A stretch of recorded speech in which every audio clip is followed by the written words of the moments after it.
கர்த்தருடைய பரிசுத்த நாமம் மகிமைப்படுவதாக. இந்த நாளின் செய்திக்கு ஆதாரமாக நாம் வாசிக்க வேண்டிய வேத பகுதி ரோமர் எழுதின நிருபம் 12ஆம் அதிகாரம் 2வது வசனத்தை வாசிங்க.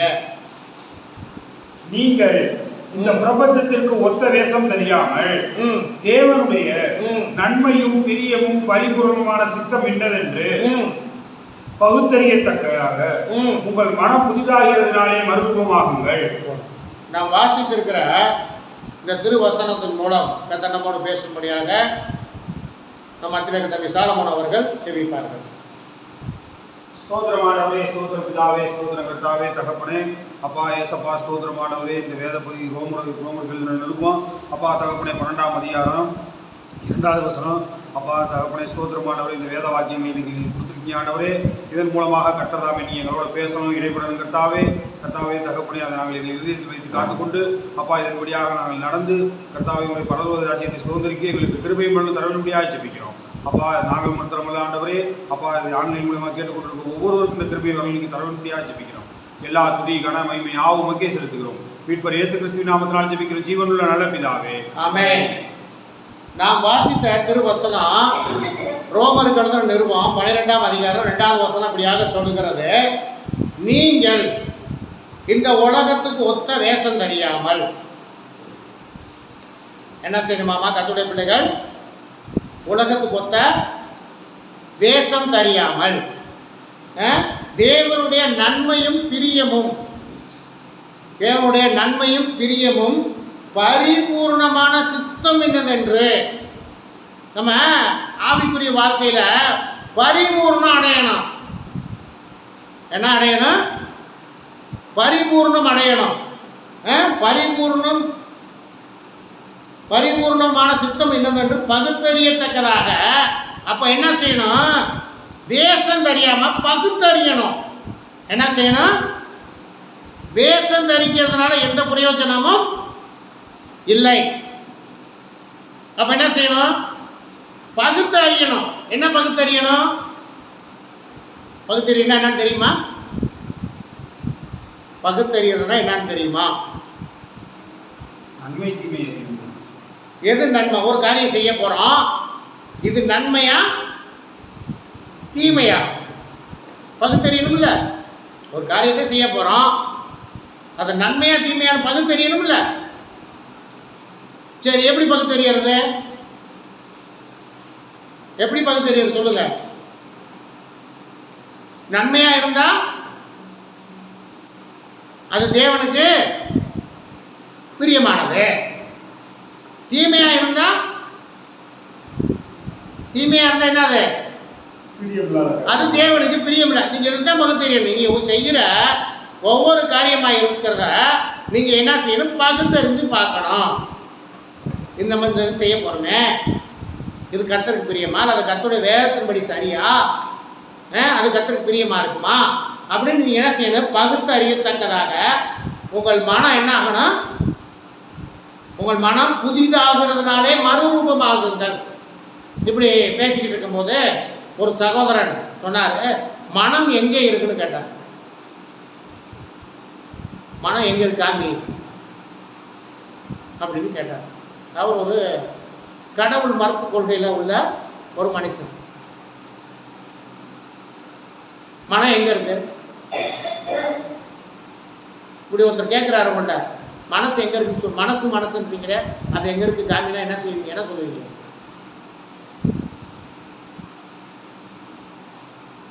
என்ன சொல்லுவீங்க? உங்க முன்னாடி பிரியாணி ஒரு தட்டு கொண்டாந்து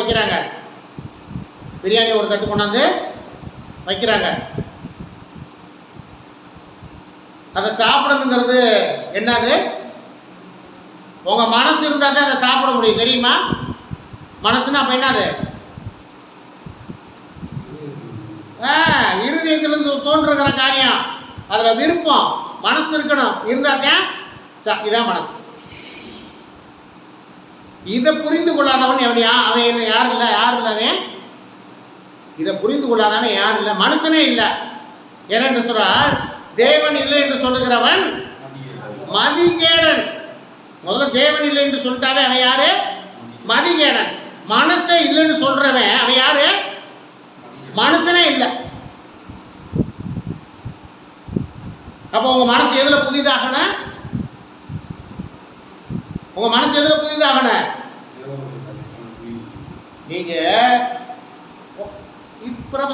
பிரபஞ்சத்துக்கு ஒத்த வேஷம் தரிக்கக்கூடாது. தேவனுடைய நன்மையும் பிரியமும், தேவனுக்கு நன்மையானது பிரியமானது எது என்பதை பரிபூர்ணமான சித்தம் என்னதென்று பகுத்தறியத்தக்கதாக உங்க மனசு புதுசாகணும். உங்க மனசு புதுசாகணும். அப்ப என்ன பண்ணணும்? உங்க மனசு புதுசாகணும். என்ன செய்யணும்? நீங்க கர்த்தருடைய காரியங்களை கற்றுக்கொள்ள வேண்டும். கர்த்தருடைய காரியங்களை நீங்கள் கற்றுக்கொண்டால் உங்க மனசு என்ன ஆகும்? புதுசாகும். அதே நீதிமொழிகள் சொல்லப்பட்டிருக்கிறது, கர்த்தருக்கு பயப்படுதல ஞானத்தின். அப்போ உங்களுக்கு ஞானம் வேணும் அப்படின்னா என்ன செய்யணும்? கர்த்தருக்கு பயப்படுங்க, உங்களுக்கு ஞானம் வந்துடும். கர்த்தருடைய காரியங்களில் உங்களுக்கு பழக்கம் வந்துடும். பகுத்தறியத்தக்கதான காரியம் வேதத்திலிருந்து கர்த்தர் உங்களுக்கு கொடுப்பார். ஆகவே வேஷம் தரிக்கிற காரியம் அல்ல கிறிஸ்தவ வாழ்க்கை. கிறிஸ்தவ வாழ்க்கை என்ன? அது வேஷம் தரிக்கிற வாழ்க்கையே இல்லை. இப்போ பாருங்க, ஒரு காரியத்தை கேட்குறேன். ஆர்சி, சிஎஸ்ஐ, பெந்தகோஸ்தே, இந்த மூணுக்கும் வித்தியாசம் என்ன சொல்லுங்க பார்ப்போம். ஆர்சி சபை, சிஎஸ்ஐ சபை, பெந்தகோஸ்தே சபை, இந்த மூணுக்கும் என்ன வித்தியாசம் சொல்லுங்க பார்ப்போம். யோசிச்சிருக்கிறேன். என்னைக்காவது நிறைய கேள்விகள் கேட்குறாங்க. ஏன் கிறிஸ்தவத்தில் இவ்வளவு பிரிவினைகள் இருக்கிறது, ஏன் அப்படின்லாம் கேட்குறாங்க.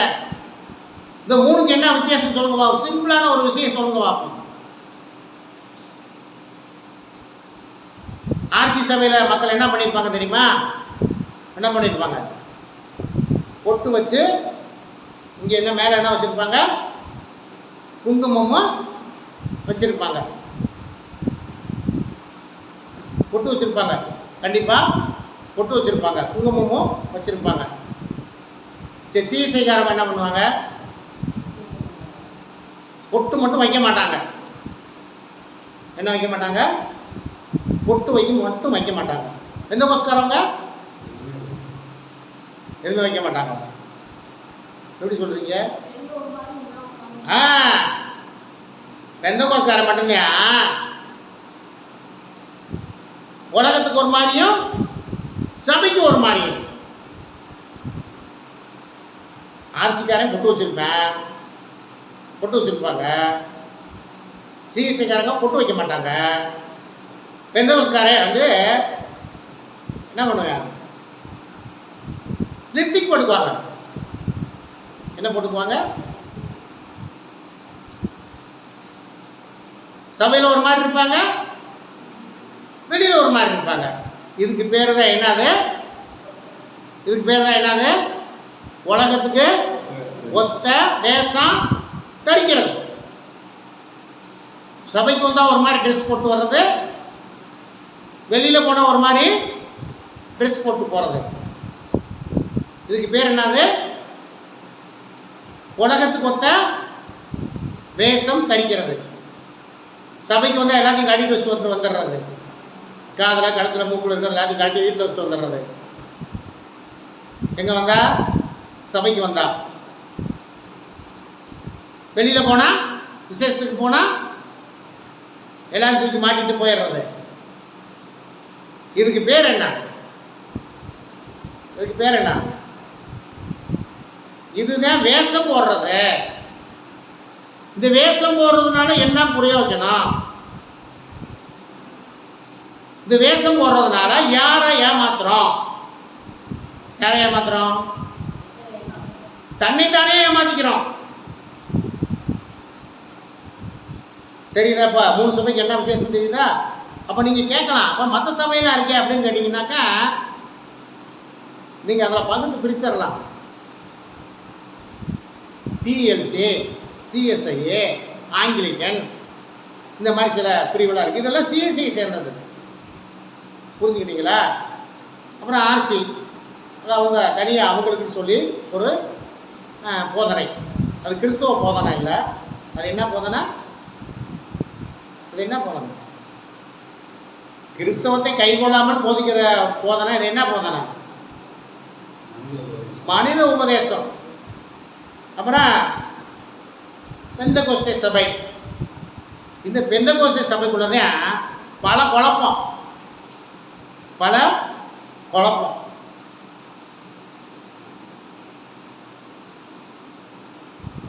ஆனால் அந்த மூணுக்குள்ளேயும் ஒரு காரியம் மட்டும் போக மாட்டேங்குது. மூணுக்குள்ளேயும் ஒரு காரியம் மட்டும் போக மாட்டேங்குது. என்ன போக மாட்டேங்குதுன்னு கேட்குறீங்களா? அரசு சபையில் சிலை வணக்கம் பண்ணுறாங்க. சிஎஸ்சி சபையில் என்ன பண்ணுவாங்க? சிஎஸ்சி சபையில் என்ன பண்ணுவாங்க? பார்த்தா தெரியாதா? அவங்க என்ன பண்ணியிருப்பாங்க? சிலுவையை வச்சுருப்பாங்க. அந்த சிலுவைக்கு முக்கியத்துவம் கொடுத்துருப்பாங்க. பெந்தகோஸ்தே சபையில் என்ன பண்ணுவாங்க? பெந்தகோஸ்தே சபையில் என்ன பண்ணுவாங்க? என்ன பண்ணுவாங்களா? ஓ, பைபிள் வச்சுருப்பாங்களா? எல்லா இதுலேயும் வச்சுருப்பாங்க பைபிள். எல்லா இதுலேயுமே பைபிள் வச்சுருப்பாங்க. பெந்தகோஸ்தே சபையில் கர்த்தருடைய வார்த்தைக்கு முக்கியத்துவம் கொடுப்பாங்க. சரி, அப்புறம் இந்த 3 சபையை விட்டு ஒரு காரியம் மட்டும் போக மாட்டேங்குது. சரி, அவங்க விக்கிரகாராதனை பண்ணுறாங்க, இவங்க சிலுவையை கும்பிடுறாங்க. நீங்கள் வார்த்தைக்கு முக்கியத்துவம் கொடுக்குறீங்க. இந்த 3 பேரையும் ஒரு காரியம் விட்டு போகவே மாட்டேங்குது. அது என்ன காரியம் தெரியுமா? விக்கிரக ஆராதனை என்னும் பொருள் ஆசை இந்த 3 வயலையும் விட்டு போகவே மாட்டேங்குது. விக்கிரக ஆராதனை என்னும் பொருளாசைக்கு பேர் என்னமா? அது ஒரு விக்கிரக ஆராதனை. அவங்க என்ன சொல்றாங்க? நாங்கள் விக்கிரகத்தை வணங்குறதில்லைங்க, சுரூபத்தை வணங்குறாங்க. அவங்க ஒரு புது பாலிசி. இவங்க என்ன சொல்றாங்க? நாங்கள் சுரூபம் தான் வணங்குறதில்லைங்க, சிலுவையை மட்டும் வச்சுருப்போங்க. அப்புறம் இவங்க என்ன சொல்கிறாங்க? நாங்கள் இதெல்லாம் செய்கிறது இல்லைங்க, கர்த்தருடைய வார்த்தைக்கு முக்கியத்துவம் கொடுப்போங்க. ஆனால் இந்த பொருளாசை என்கிற இந்த விக்கிரக ஆராதனையை 3 பேருமே விட இன்னைக்கு வரைக்கும். எல்லாரும் இல்லை, 99.99 விடலை. புள்ளி 1 பாயிண்ட் விட்டுருக்கு. இந்த புள்ளி 1 பாயிண்ட் எங்கே போகும்? பரலோகத்துக்கு போகும். அப்போ இந்த 99.99 வந்து இந்த உலகத்துக்கு ஒத்த வேஷம்.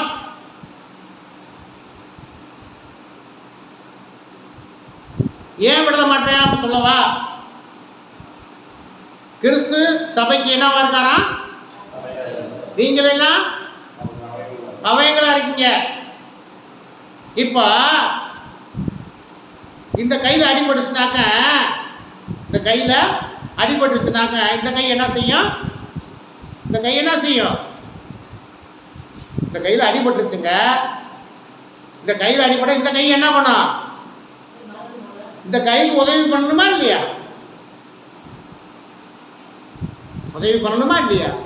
பண்ண மாட்டேங்குது. ஆனால் நாங்கள் கேட்டால் நாங்கள் சபையில் நாங்கள்லாம் ஒவ்வொரு அங்கமாக இருக்கிறோம், அவயங்களாக இருக்கிறோம். கால் அடிபட்டாக்க கை உதவி செய்யாதா? ஏன்? இந்த விக்கிரக ஆராதனை என்னங்கிற பொருள் ஆசை இவங்களை ஆட்டி படைக்குது.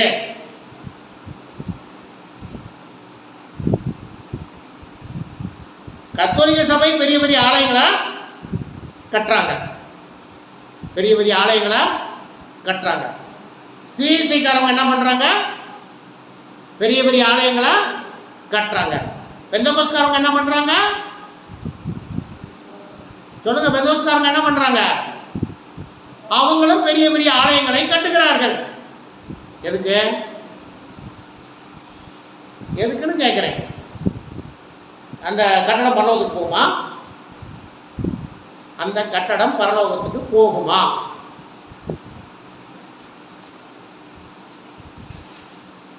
வேணும். கர்த்தரை ஆராதிக்க ஒரு ஆராதனை கூடம் தேவை.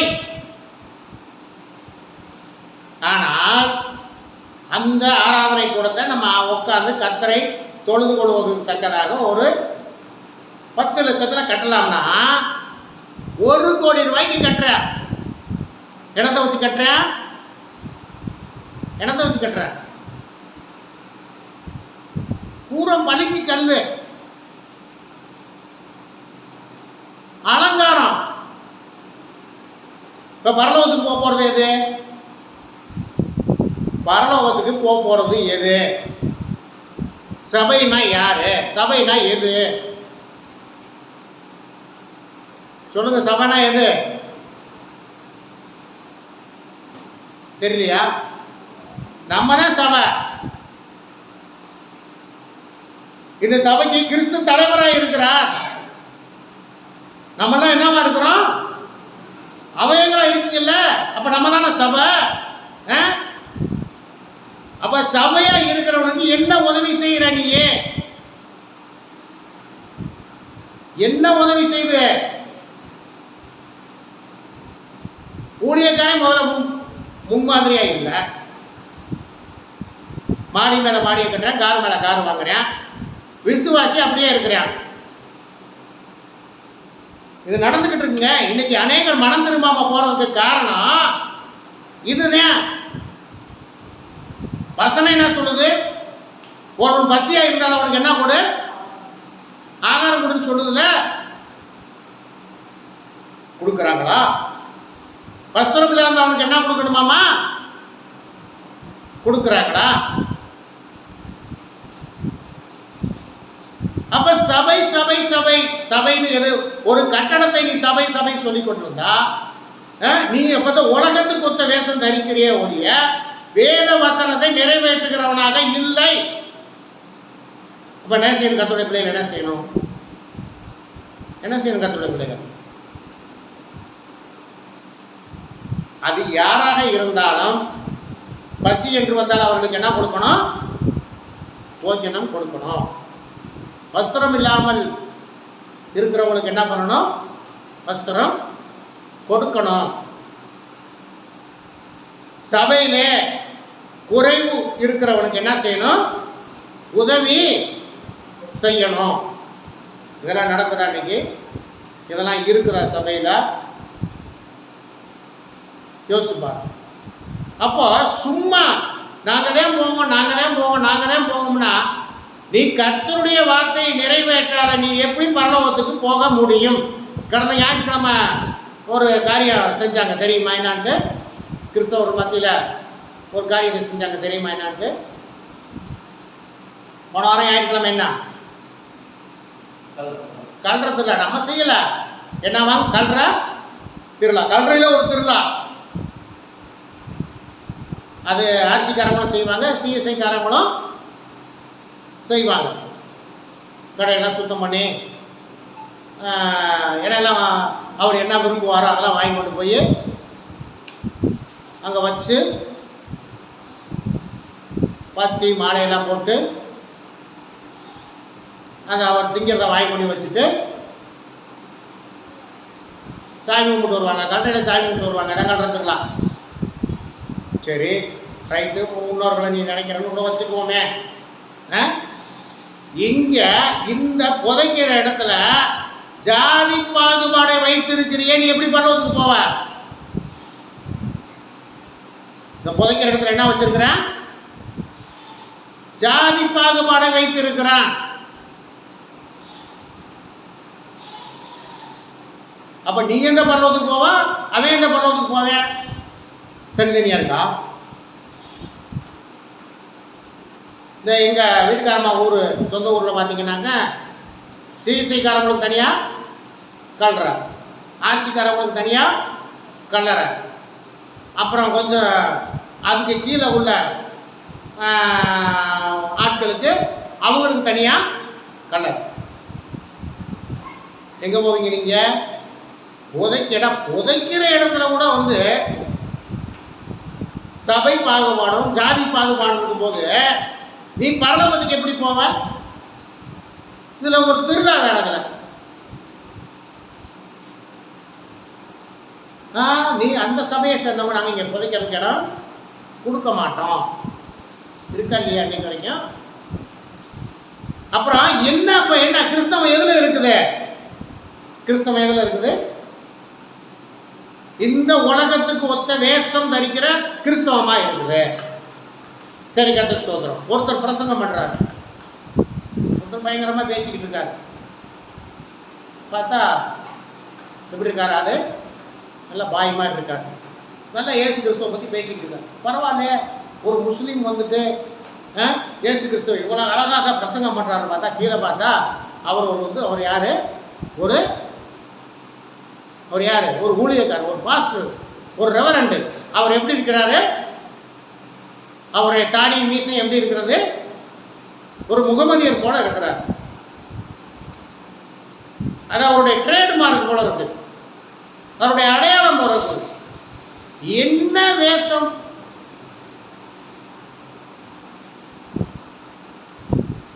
இன்னொருத்தர் பேசுறார், பெரிய தீர்க்கதரிசியா இருக்கிறார். அவருடைய ட்ரேட்மார்க் என்ன தெரியுமா? அவருடைய அடையாளம் என்னன்னு தெரியுமா? பார்த்துருக்கீங்களா இல்லையா?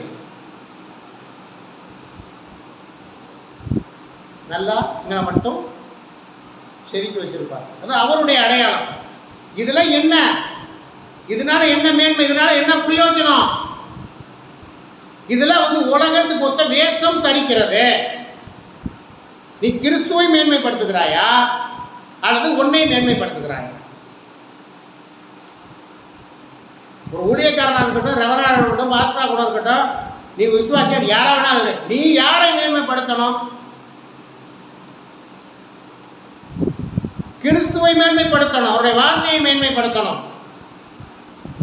வாசிங்கள் 2 கொரிந்தியர் 11:13 வாசிங்க. 2 கொரிந்தியர் 11:13 வாசிங்க. அப்படிப்பட்டவர்கள் கள்ள அப்போஸ்தலர்கள், கபடமுள்ள வேலையாட்கள், கிறிஸ்துவினுடைய அப்போஸ்தலரின் வேஷத்தை தரித்துக் கொண்டவர்களாக இருக்கிறார்கள். அது ஆச்சரியம் அல்ல. இப்ப இந்த வேஷத்தை தரிக்கிறவங்களாம் என்னவா? அதை நம்ம போட்டு ஆச்சரியப்படக்கூடாது.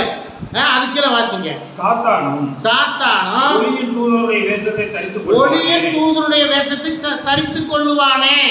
அப்ப நீங்க இதெல்லாம் பார்த்து ஏமாந்துடாதீங்க. அவங்கெல்லாம் யாரு? கர்த்தருடைய வேதத்தை போதிக்காத இவங்கெல்லாம் யாரு? வேஷதாரிகள். கர்த்தருடைய வேதத்தை போதித்து அதன் வழியில நடத்தாதவர்கள் அவங்க யாரு? வேஷதாரிகள். சாத்தானும் ஒளியின் தூதனுடைய வேஷத்தை தரித்துக் கொள்வானே. ஆகையால் அவருடைய ஊழியக்காரரும் நீதியின் ஊழியக்காரருடைய வேஷத்தை தரித்துக் கொண்டால் அது ஆச்சரியம் அல்லவே. அவருடைய முடிவு அவருடைய கிரியைகளுக்கு தக்கதாக இருக்கும். நீ வேஷம் போடு, நீ என்ன வேணாலும் பண்ண, அவருடைய கிரியைகளுக்கு தக்கதாக அவர்களுக்கு என்ன இருக்கும்? பலன் இருக்கும். வாசிங்கள் கலாத்தியர் 6:12 வாசிங்க.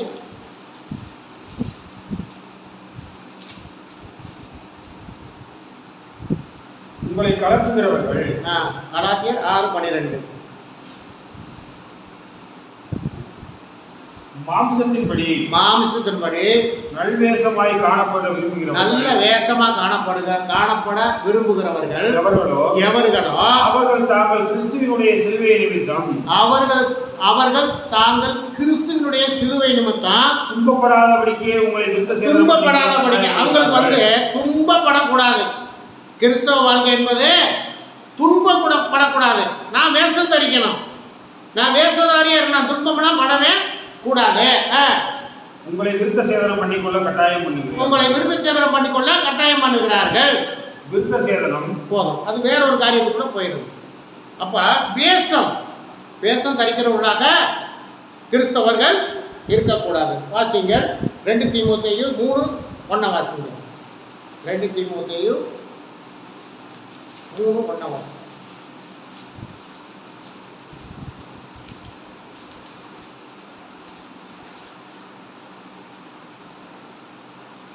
மேலும் கடைசி நாட்களில் கொடிய காலங்கள் வரும் என்று அறிவாயாக.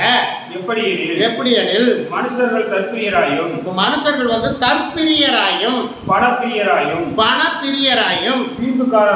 வீம்புக்காரராயும், அகந்தை உள்ளவர்களாயும், தூசிக்கிறவர்களாயும், தாய் தகப்பன்மார்களுக்கு கீழ்ப்படியாதவர்களுமாய், நன்றி அறிவில்லாதவர்களாயும், பரிசுத்தம் இல்லாதவர்களாயும், சுபாவ அன்பில்லாதவர்களாயும், இணங்காதவர்களாயும், அவதூறு செய்கிறவர்களாயும், இச்சையடக்கம் இல்லாதவர்களாயும், கொடுமை உள்ளவர்களாயும், நல்லோரை பகைக்கிறவர்களாயும், துரோகிகளாயும், துணிகரம் உள்ளவர்களாயும், இருமாப்புள்ளவர்களாயும், தேவப்பிரியராயிராமல் சுகபோக பிரியராயும், தேவபக்தியின் வேஷத்தை தரித்து, இவங்கெல்லாம் யாருன்னா தேவ பக்தியினுடைய வேஷத்தை தரித்து இருப்பாங்க. அதன் பலனை மறுதலிக்கிறவர்களாயும் இருப்பார்கள். என்ன பண்ணுவாங்களா? அதன் பலனை மறுதலிக்கிறவர்களாயும் இருப்பார்கள். இப்படிப்பட்டவர்களை நீ விட்டு விலகு. அப்போ நல்ல மரமானது என்ன செய்யுமாமா? நல்ல மரம்னா என்ன செய்யணும்? நல்ல கனியை தானே கொடுக்கணும். நல்ல மரம் கெட்ட கனியை கொடுக்குமா? கெட்ட மரம் நல்ல கனியை கொடுக்குமா? கொடுக்காது. ஆகவே ஒவ்வொருடைய கனியையும், ஒவ்வொருடைய காரியத்தையும் அவனுடைய கனியினாலே அறியுங்கள். பாருங்க, வேதத்தில் பார்க்குறோம், ஒரு அத்திமரம் எப்படி இருந்துச்சாமா? இலையுள்ள ஒரு அத்தி மரத்தை பார்த்துட்டு ஆண்டவர் போனாராம். அதில் ஏதாவது இருக்குமா, கனி இருக்குமான்னு சொல்லி பார்க்க போனார். ஏன் அந்த அத்தி மரத்தில் கனி இருக்குன்னு சொல்லி ஏன் போனார் ஆண்டவர்? அது அத்திப்பழ காலம் இல்லை. இப்போ அத்திப்பழ காலம்னா அந்த மரம் எப்படி இருந்திருக்கணும்? இலை இல்லாமல் இருந்திருக்கணும். அப்போ இலை இருந்ததுனால தான் ஆண்டவர் வந்து இதில் கனி இருக்குன்னு சொல்லி நம்பி போனார். ஆனால் அதில் என்ன இல்லையாம்மா?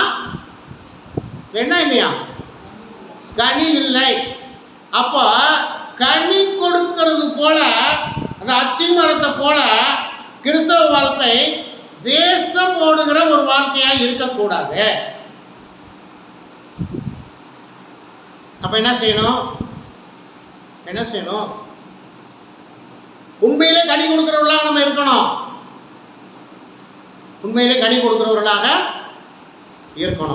இதை கர்த்தர் விரும்புகிறார். நம்ம கனி கொடுக்கிறவர்களாக இருக்கிறோமா?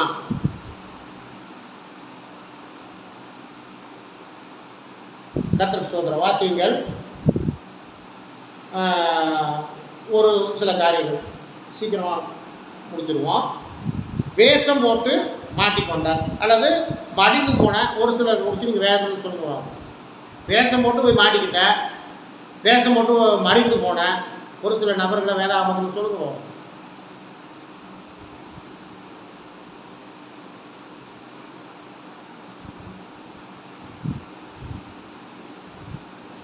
கர்த்தர் ஸ்தோத்திரம். வாசிங்கள். 2 நாளாகமத்தின் புஸ்தகம் 18:29 வாசிங்கள். 2 நாளாகமத்தின் புஸ்தகம் 18:29 வாசிங்கள். 18:21.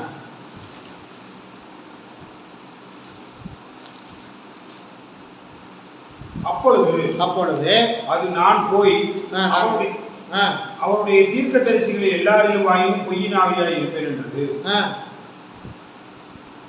அதற்கு அவர், நீ அவனுக்கு போதனை செய்து அப்படியே நடக்க பண்ணுவாய், போய் அப்படியே செய்ய என்றார். 35 வாசிப்பா. 18 வாசி. 35 22 வாசி. 35.